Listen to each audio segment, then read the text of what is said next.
El siguiente programa es financiado con recursos del Fondo para el Desarrollo de la Televisión y los contenidos de la Autoridad Nacional de Televisión.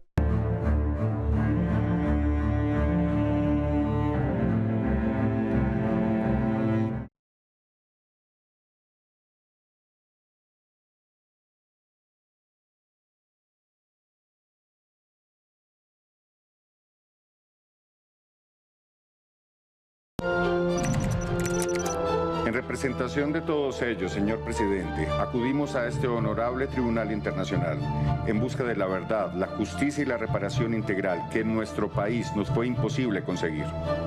Todo cambió con un bombardeo un 24 de febrero, el primero de 4 días de horror.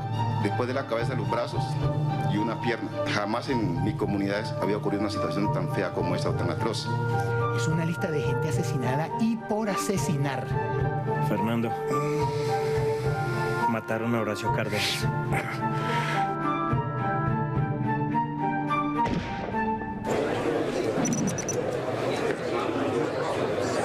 ¿De dónde vienen las amenazas?, me pregunta un corresponsal extranjero. ¿Será por nuestras denuncias en contra de los violadores de derechos humanos? ¿De la mano negra que es el eufemismo esgrimido desde siempre para diluir responsabilidades?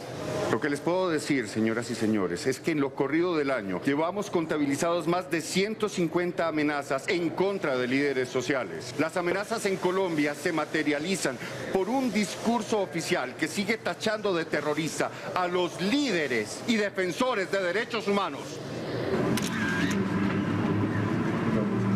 Bueno, muchas gracias. Muy amable.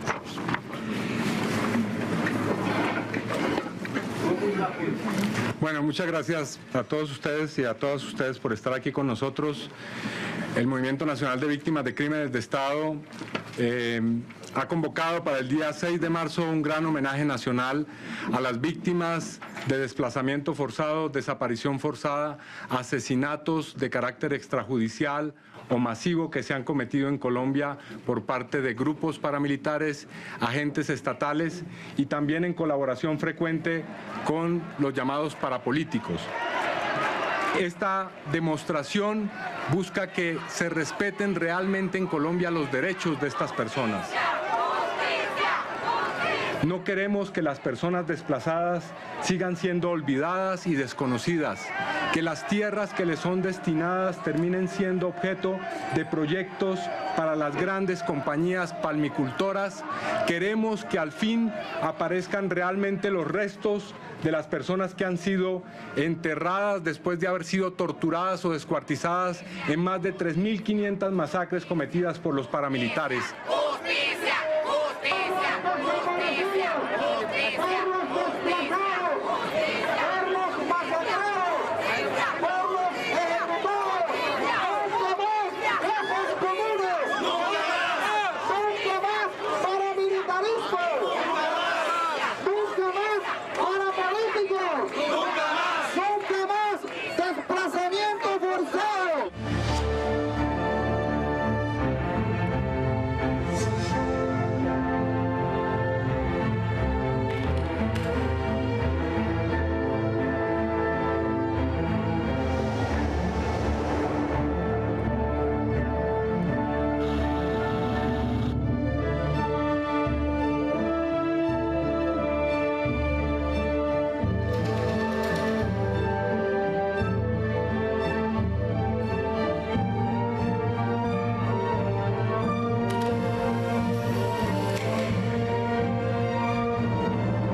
Estas son las acusaciones de los supuestos desmovilizados en contra del profesor Correa, donde lo señalan de ser guerrillero.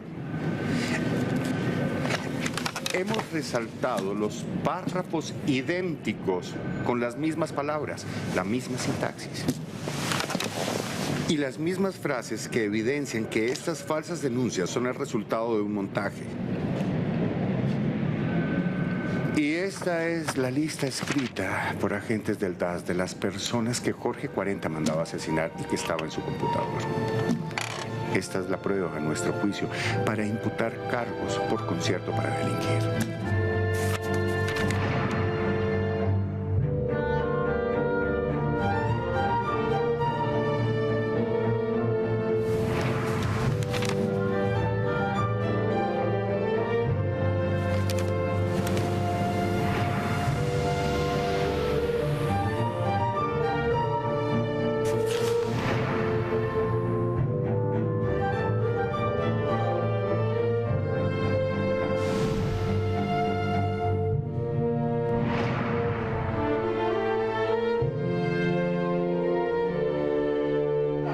exdirector del DAS, Jorge Noguera Cotes, será investigado por su presunta participación en el asesinato de al menos 10 sindicalistas y la desaparición de líderes comunales en la costa atlántica.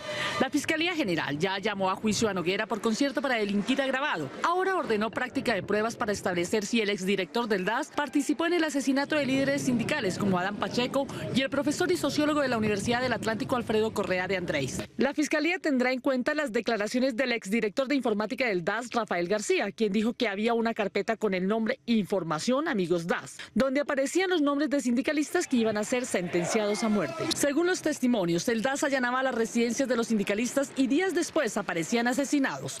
Se acusa a nuestro primer director del DAS de haber participado en el asesinato del profesor Correa de Andrés.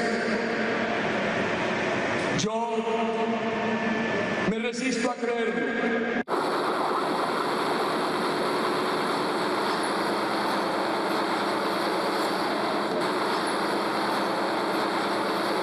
Ante los magistrados de la Corte Suprema de Justicia, Jorge Noguera Cotes, exdirector del DAS, se defendió de las acusaciones que lo relacionan con el bloque norte de las Autodefensas Unidas de Colombia.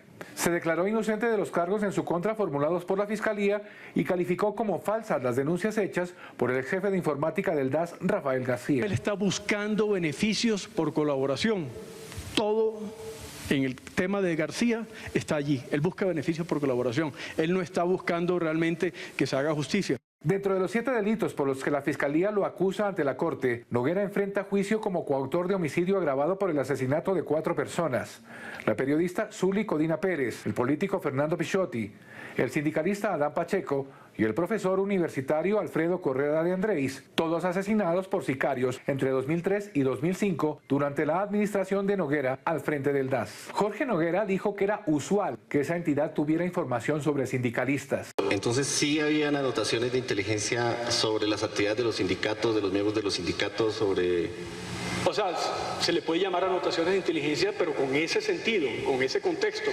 Como le digo, participación en marchas, protestas, situaciones así particulares que han sucedido o que van a suceder. Ese tipo de situaciones, cuando se sabía que iba a haber, por ejemplo, una marcha, una protesta, cualquier tipo de situaciones de esta naturaleza que pudieran afectar el orden público, se avisaba al Ministerio de Defensa, a la policía, etc.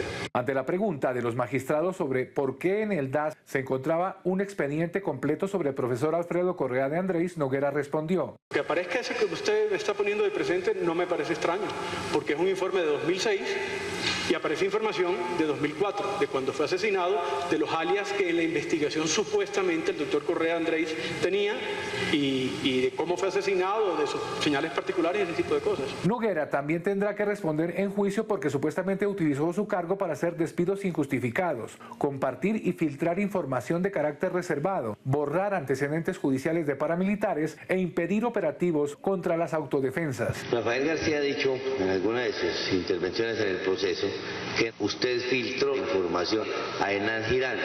Sí. ¿Qué le dice a la Corte en relación? Que es absolutamente falso, su señoría. Falso como todos los señalamientos que me ha hecho Rafael García a mí. A la pregunta de los magistrados acerca de si conocía personalmente a los jefes paramilitares, Noguera no negó haberse reunido con jefes de grupos al margen de la ley. Con Mancuso y Jorge 40 tuve una reunión en Ralito, como le digo, como lo dije ya. En otra oportunidad tuve una reunión con Jorge 40 a las afueras de Santa Marta en un hotel. Primero que todo, siento una gran satisfacción por haber recuperado el buen nombre del profesor Alfredo Correa de Andrés. Segundo, quiero saludar la valentía de todos los funcionarios de la Fiscalía por el trabajo de investigación y recolección de pruebas. Y saludar también a los magistrados de la Sala Penal de la Corte Suprema por haber iniciado el juicio. Bien, Fernando, bien. Ahí poquito a poco van cayendo. Felicidades, doctor.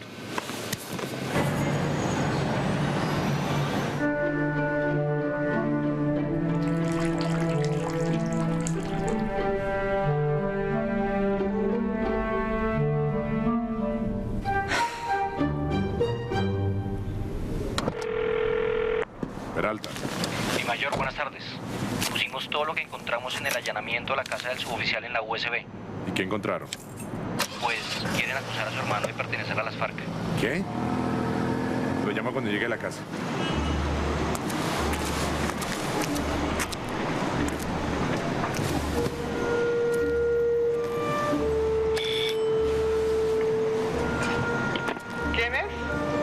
Cecilia, soy yo, Elías Carreño.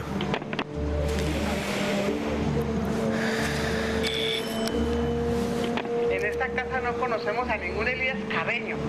Hace 25 años usted está muerto para nosotros.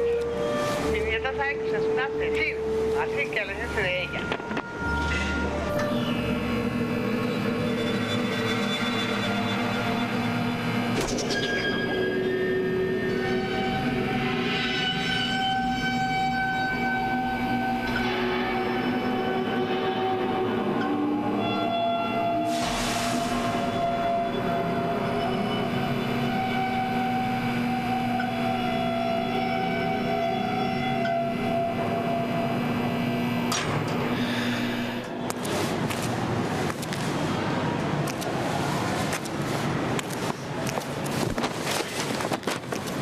Pena.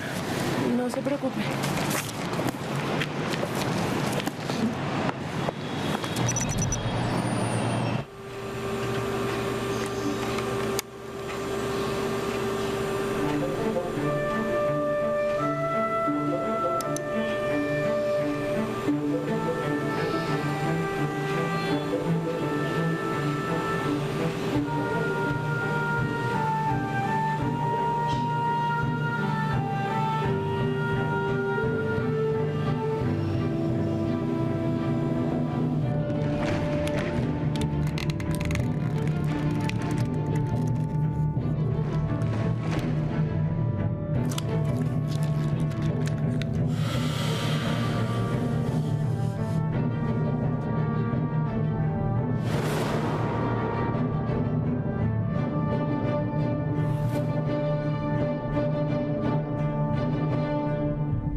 Fernando Sabogal, alias Camilo, presunto ideólogo de las FARC.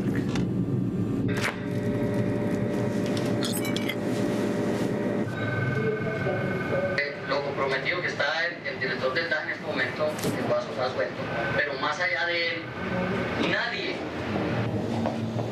ha hablado del doctor Narváez. Yo lo vi en la finca La 35, lo vi en la finca La Acuarela, lo vi en la finca La 7. Este personaje cargaba un poco de libros, cargaba un poco de documentos en una maleta. Y era el que le daba conferencias de adoctrinamiento militar a las tropas, a la comandancia. Señor fiscal, si usted le pregunta a los comandantes de Urabá que si no conocieron al doctor Narváez, le están diciendo mentiras. Carlos Castaño andaba con él para arriba y para abajo, diciendo vulgarmente en chismes entre comandantes cuando nos reuníamos, era que fue una de las personas que más influenció a Carlos Castaño para que diera muerte al señor Garzón. Como para el año 1997, tuve la oportunidad de conocer al señor José Miguel Narváez. ¿En dónde? En una escuela, no preciso esto si fue a finales de 1996 o 1997, en una escuela que se llamaba La 35, donde se formaban los nuevos patrulleros para la autodefensa, y comenzamos a tomar direcciones que nos daba, nombres de personas, porque estas personas eran guerrilleros infiltrados en universidades, ONGs, periodistas y demás, y que tenían que ser asesinados. Posterior, tuve la oportunidad de estar presente cuando él llegaba a hablar con Carlos Castaño, y que llegaba con informaciones, que llegaba con libros y que se sentaba con Carlos hablando.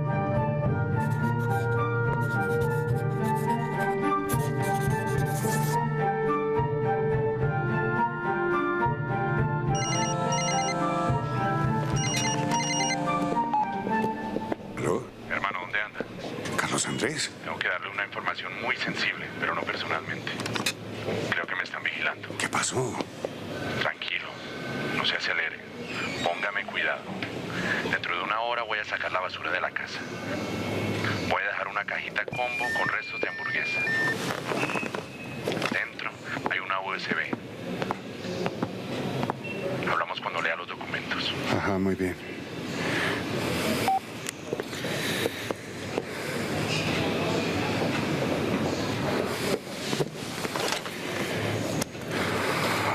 Estás muy tenso, Fernando. En la masacre ocurrida en la zona rural del municipio de Cajamarca, al occidente del Tolima, durante la Semana Santa del 2004, tropas del ejército asesinaron a Albeiro Mendoza y su esposa Yamile Urueña, los dos de 17 años, y a su hijo de 6 meses. Los altos mandos militares y el mismo presidente de la República dijeron en su momento que se trató de un error debido a las condiciones meteorológicas de la zona. La justicia acaba de emitir sentencia condenatoria de 35 y 40 años de prisión contra 5 de los militares implicados en los hechos. ¿Por qué no descansamos un rato?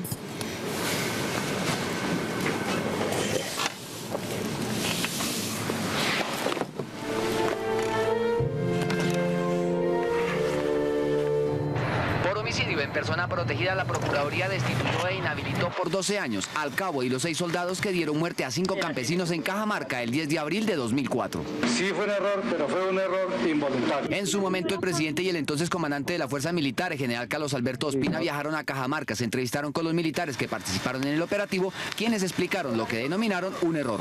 Ante la presencia pues, del personal que bajaba por la carretera, sí, y a la voz de alto somos tropas del ejército, ellos no hicieron caso, entonces fue el personal que reaccionó ante esa situación. El presidente en horas de la noche anunció que había solicitado a la Procuraduría investigar los hechos y lamentó las circunstancias en que murieron las 5 personas, entre ellas un menor de 6 meses de edad. Por la muerte de 5 campesinos tolimenses causada por un error del ejército. La Procuraduría, al ordenar la destitución, dijo que un Estado social de derecho no puede justificar acciones de negligencia, desidia, desinformación e irresponsabilidad en las fuerzas militares cuando está en juego la vida de un inocente. Balseros, ¿cómo le va? Muy bien, gracias a Dios, doña Marcela. ¿Fernando sigue en la oficina?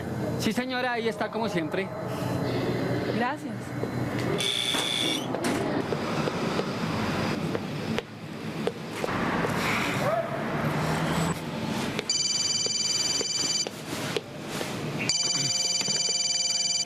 Mi coronel, buenas noches. Buenas, Hugo. Estoy necesitando el informe para la reunión de mañana. Claro que sí. Mi coronel, ya se la envío.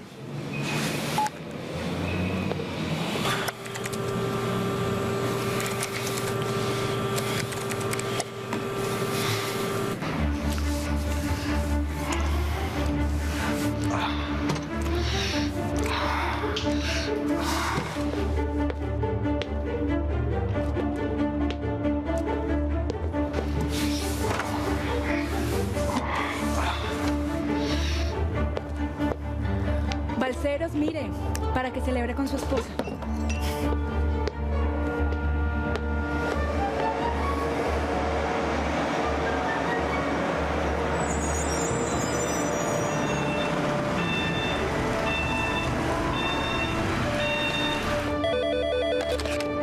Diga, doctor. Parceros, ¿hay alguien más en la fundación? Escuché ruidos. Sí, doctor, estuvo por acá la señora Marcela, pero acaba de salir. Carajo, ¿por qué no me avisó que ella estaba aquí? ¡Carajo!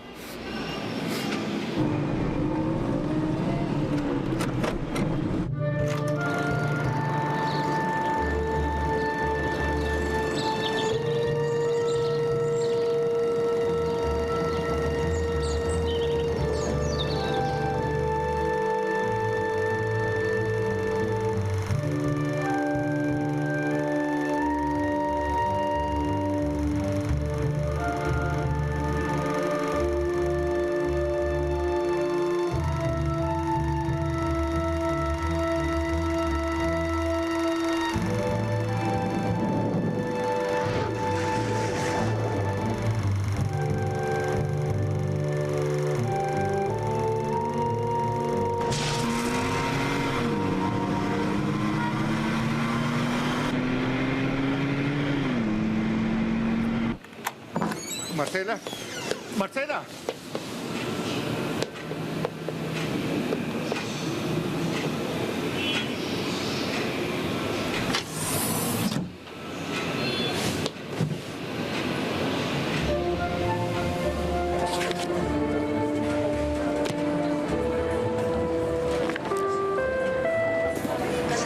con destino a París, por favor pasar a la sala de abordaje. Pasajeros con destino a París, por favor pasar a la sala de abordaje. ¿Tú qué haces en mi computador? Pues porque mi computador está bloqueado y tú mismo me diste tu clave, pero pues si te molesta. Es la primera vez que tenemos a un director del Servicio Nacional de Inteligencia, a unos oficiales del Ejército y a toda la cúpula paramilitar ahí sentaditos delante de un juez.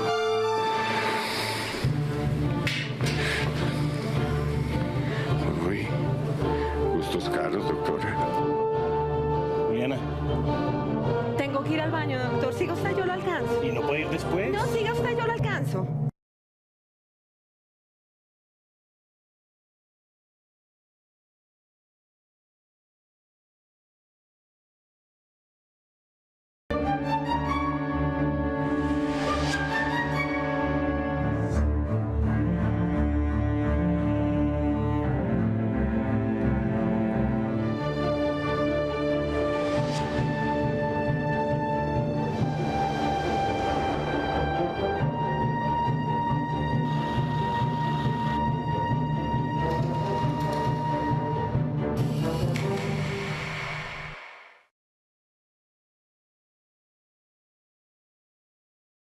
Sabogal es una serie para televisión repartida en 13 capítulos. Está construida como un thriller judicial. Pretende sumergirnos en los últimos años de la historia de violencia sociopolítica de este país. Y tiene como personaje protagónico a un abogado, defensor de derechos humanos. A través de él vemos la lucha de un puñado de abogados contra la impunidad por aportar una respuesta desde la justicia a esta sociedad. Elías, todos los cuerpos están lejos de las manchas de sangre. Y el reporte confirma que las víctimas no se arrastraron. En general, digamos, con el guionista de la serie, estamos convencidos de que la novela negra, el thriller policiaco, era un género muy emparentable con lo que queríamos desarrollar en Sabogal.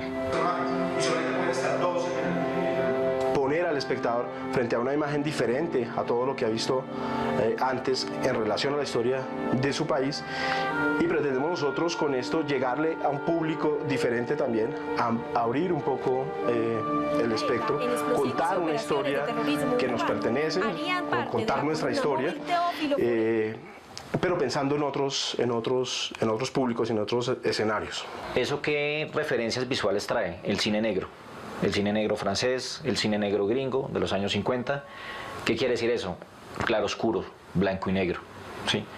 Eso era lo que nos traían las referencias que queríamos contar con Sabogal. De pronto que no se viera la sombra totalmente negra, sino un poquito más clarita de día, de noche sí se podía ver negra, pues para diferenciar un poco más el día de la noche. También que era en manejar colores. Entonces de pronto colores para ciertos tiempos de la serie. Entonces digamos que si es de día, que si es interior, que si es exterior. Entonces manejar ciertos colores para ciertos momentos. Ahora, no queríamos quedarlo solamente con el blanco y negro, ¿sí? En Sabogal queremos también aprovechar de alguna manera el tono de la noche bogotana, ¿sí? De las luces de tungsteno amarillentas de la noche, del frío bogotano que color, de alguna manera reflejado en colores en un azul grisáceo, ¿sí? Ese tipo de elementos queríamos también incorporarlos a la serie. O sea, a pesar de tener el cómic, queríamos que la serie tuviese también elementos cromáticos muy sutiles, también que nos ayudaran a contar un entorno geográfico importante como es Bogotá. Hay que actuar ya, filtrarlo cuanto antes y que la fiscalía investigue después. Cuando se ilumina y cuando se da un color a ciertas escenas, siempre se va a querer transmitir un sentimiento, siempre se va a querer transmitir algo que está pasando en la escena. Entonces, todas estas cosas deben ser fuertes en ciertas escenas, en ciertas cosas que van pasando durante toda la serie de Sabogal.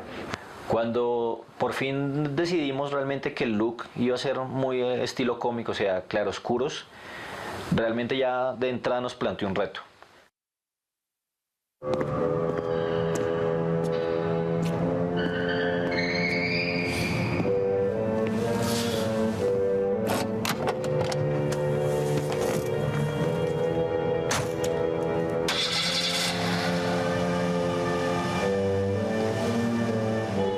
La idea obviamente era que la técnica se potenciara en cada uno de los planos, pero no de manera realista, que era mi visión inicial. ¿Sí? Acá tuvimos que darles completamente casi que un giro de 180 grados a la iluminación para que realmente funcionara para lo que estábamos buscando.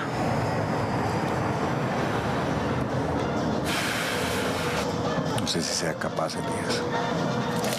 No sea pendejo, Fernando. Hay mártires de sobra en este país. Le llegó la fiscalía. Entonces hay muchas cosas que de pronto son muy difíciles o realmente no se pueden hacer en 3D. Entonces ahí es cuando composición nos da una manito y él nos ayuda a terminar de pulir todas estas escenas y cositas que faltan.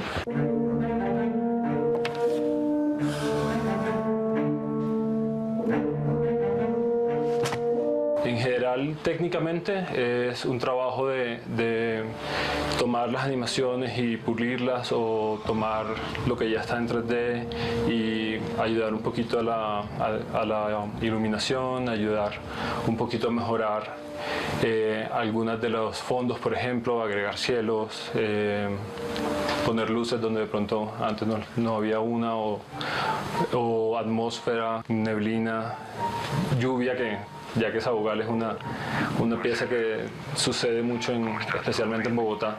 Hay mucha lluvia en los capítulos y hace parte siendo del tono de la serie.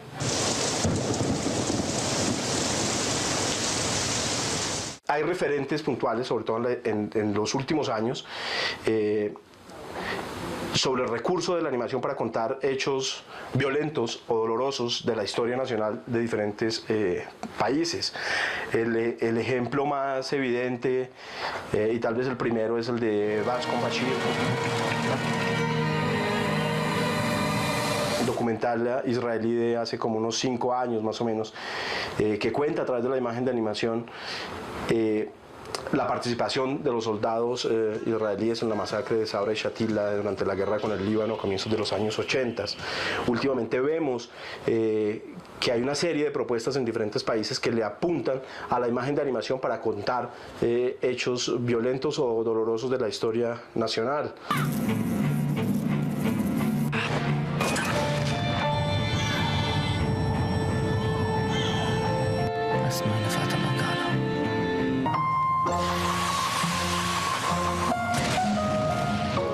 Nosotros creemos que la imagen de animación genera un distanciamiento entre lo que se está proponiendo y el espectador, y que eso esperamos nosotros lo lleve a un lugar diferente en el que habitualmente se encuentra. Plantearle y darle una vueltica a la estética de contar esa realidad, creo que nos abre el espectro de espectadores, ¿sí? Permite contarle a la gente que no tiene nada que ver con la realidad, permite decirle a la gente igual que está en contextos con lo documental, cuál es la realidad.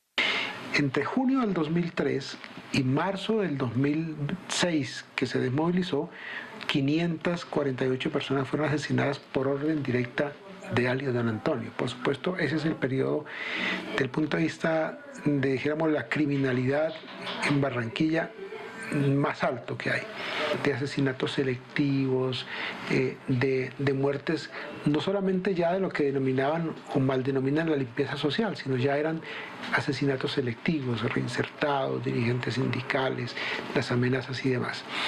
En ese escenario se desarrolla dijéramoslo, una práctica perversa de parte de los paramilitares, que es judicializar a ciertas personas. Y entonces esa política va acompañada de un informe de inteligencia militar, una captura por parte de la Fiscalía, proceso penal, posterior, por supuesto, puesta en libertad y archivo del proceso, y la justificación plena para asesinar a las personas. Eso lo hicieron en 8 o 10 casos, y el caso de Alfredo Correa fue justamente, dijéramos, la gota que rebosó la copa.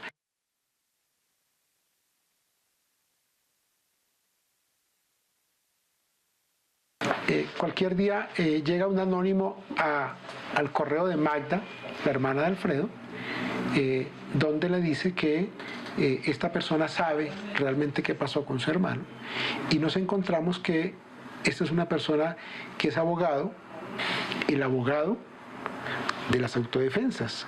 Estaba en la cárcel de mujeres del Buen Pastor de Barranquilla, protegido porque estaba colaborando con la Fiscalía. Jorge Palacios cuenta que el jefe de las autodefensas en el Atlántico es Edgar Fierro Flores, alias Don Antonio, nos cuenta todo el episodio, quiénes mataron a Correa, cómo lo mataron y más.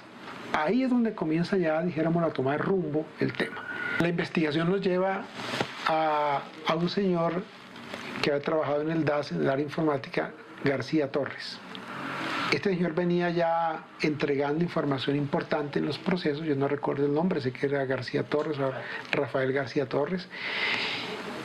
Yo lo interrogo en la picota y hay detalles muy valiosos de ese interrogante de García Torres, porque él nos dice que ellos le entregaban información al Bloque Norte, que él personalmente había llevado información a Jorge 40 y que otra información se llevaba a través de Álvaro Pupo, primo hermano de Jorge 40, y que esa información la recababa directamente de 2 personas, del jefe de inteligencia del DAS, Giancarlo Auque de Silvestre, amigo personal de Jorge Noguera, y de Jorge Noguera Cotes.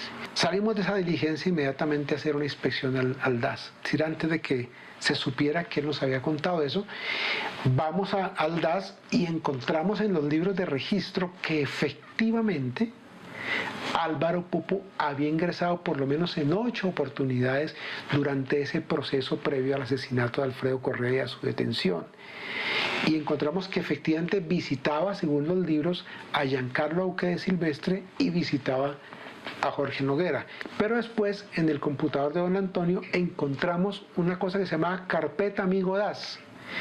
Y en esa carpeta Amigo DAS estaba toda la información de inteligencia de dirigentes sindicales, defensores de derechos humanos, miembros del PCC-3 de las FARC, del ELN, etcétera, que le iba pasando el DAS a Jorge Noguera, que Jorge Noguera iba procesando y las iba enviando para que el DAS fuera ejecutando de alguna manera a las personas que allí aparecían. Ahí fue donde empezamos ya, dijéramoslo, a enrutar la vía para encontrar el tema de Jorge Noguera y sus vínculos directos con este asesinato. Cuando esto ocurre, yo le pido a la fiscal, a Gladys Cuartas, que decrete la ruptura de la unidad procesal, porque Jorge Noguera era cónsul en ese momento en Milán y por su investidura esa fiscal no podía investigarlo. No fue fácil, por supuesto, la fiscalía ahí fue reticente, en ese momento Uribe era presidente, Jorge Noguera era el buen muchacho, entonces no era fácil procesar por primera vez en el país al director del DAS y menos en unas circunstancias de esta naturaleza.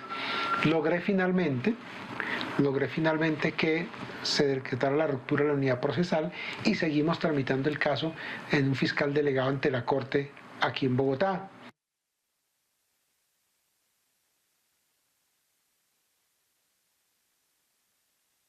Él no sabía que teníamos tanta información y menos tan pormenorizada, ya detallada, pero además ya, dijéramoslo, probadas las aseveraciones que habían. Noguera nunca se imaginó que esta información estaba así de clara, para justamente que la Corte pudiera hallarlo como determinador, como autor mediato de este crimen, lo que llamaban autor intelectual.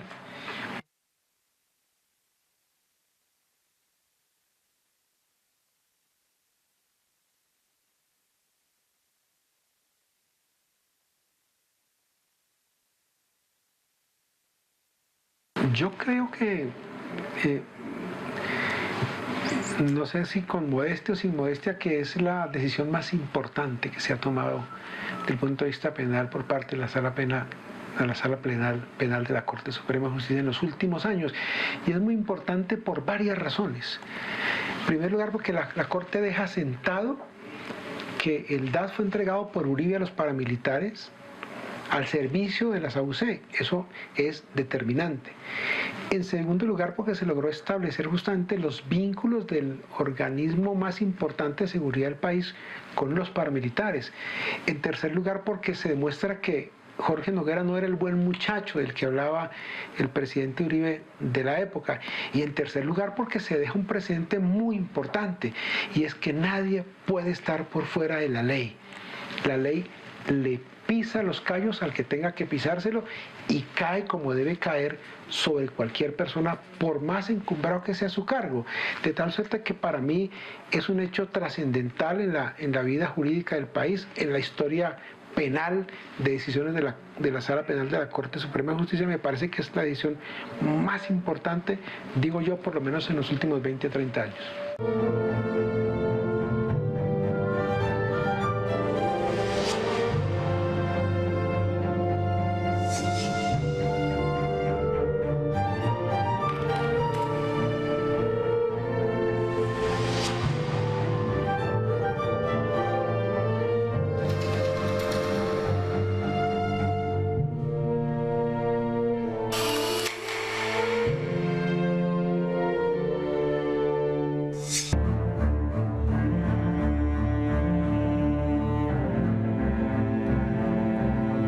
El anterior programa fue financiado con recursos del Fondo para el Desarrollo de la Televisión y los contenidos de la Autoridad Nacional de Televisión.